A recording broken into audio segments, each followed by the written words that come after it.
নমস্কার বন্ধুরা, সুলেখা রান্নাঘরে। তা চলুন এইভাবে একটা প্রোটিন পরোটা বানিয়ে দেখাচ্ছি। তা কিভাবে বানাচ্ছি আপনাদের সাথে শেয়ার করছি। তা চলুন পুরো ভিডিওটা দেখলেই বুঝতে পারবেন। নমস্কার বন্ধুরা, তা চলো এখানে ময়দা নিয়েছি। দেখো আমার আন্দাজ মতন এখানে আমি 3 কাপের মতন ময়দা নিয়েছি। তা একটা প্রোটিন পরোটা বানিয়ে দেখাচ্ছি। সকালবেলা টিফিনে কিংবা রাত্রিবেলা এগুলো খুবই ভালো, অফিস টাইমেও খেতে পারবে, নিয়ে যেতে পারবে। এখানে আমি আন্দাজ মতন একটু চিনি দিয়ে দিলাম, অল্প একটু নুন দিয়ে দিচ্ছি, ময়ম দেওয়ার জন্য একটু সাদা তেল দিয়ে ভালো করে শুকনো উপকরণটা ভালো করে মেখে নেব। এইভাবে দেখো শুকনো উপকরণটা ভালোভাবে মাখিয়ে নিয়েছি। এবারে জল দিয়ে আস্তে আস্তে মেখে নেব। তো দেখো ডোটা মাখা হয়ে গেছে পুরো। তো আমি এখানে ঢাকনা দিয়ে 10 থেকে 15-20 মিনিটের জন্য রেখে দিলাম ভালো। তো চলো প্রোটিন পরোটাটা তৈরি করার জন্য কি কি লাগছে প্রথম দেখো। এখানে সিদ্ধ করা আলু আমি ভালো করে ছাড়িয়ে নিচ্ছি, তো এখন গরম আছে। আর এখানে আছে দেখো পনির। আর এমনিতে তো বাড়িতে পনির আসলে রেখে দেওয়া হয়, এটাকে ভালো করে গ্রেট করে নিয়েছি আমি। আর এখানে আছে একটা বড় সাইজের পেঁয়াজ কুচানো। পেঁয়াজটা আপনারা পারলে এটা নাও দিতে পারো। এখানে টমেটো, আর এখানে আছে বাঁধাকপি। একদম বাঁধাকপির মাঝখানটা কুচিটা যেটা থাকে সেটা আমি নিয়েছি। আপনারা চাইলে এটা অন্য সবজিও নিতে পারো। তো এইখানে দেখো ডিম নিয়েছি। তা ডিমটা আমি কুসুমটা দেব না, কুসুমটাকে বের করে নিচ্ছি, নিয়ে এটাকে ভালো করে আলুর সাথে ম্যাশ করে নেব।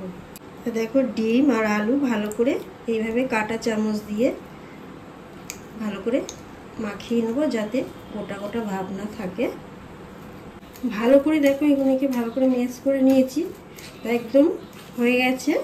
এবারে চলো কড়াইটা বসিয়ে দিই। দেখো কড়াইটা বসিয়ে দিয়েছি, অল্প একটু সামান্য সাদা তেল দিচ্ছি। তেলটা গরম হয়ে গেছে, দিয়ে দিলাম গোটা জিরে। জিরেটা দেখো ভালোভাবে হয়ে গেছে। এবারে দিয়ে দিচ্ছি পেঁয়াজটা, প্রথম দিয়ে দিলাম।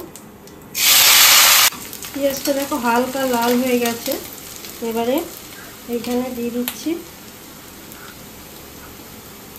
বাঁধাকপিটা, দিয়ে দিলাম অল্প একটু কাঁচা লঙ্কা।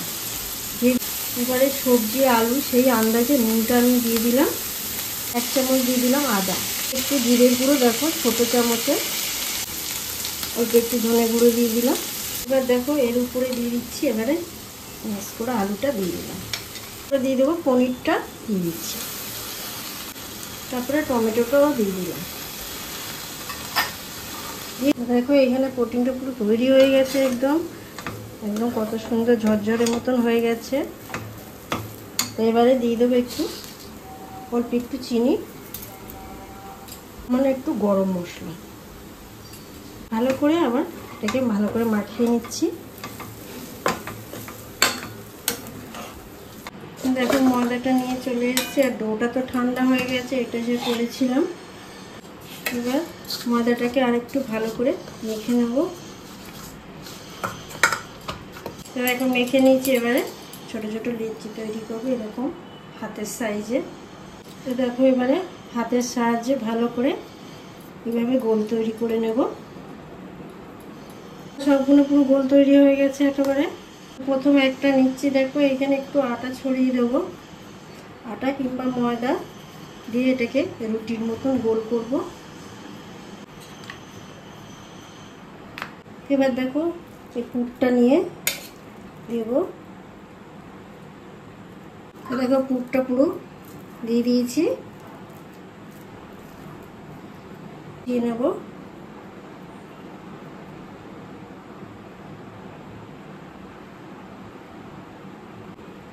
একটু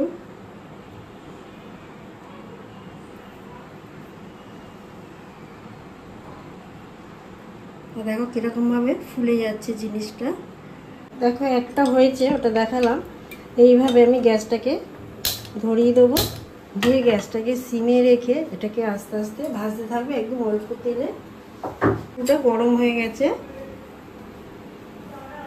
এবার দিয়ে দিলাম। দেখো পরোটাগুলোকে ভাজছি, একদম হয়ে গেছে কিছুটা। এবার আপনাদের একটা দেখাবো।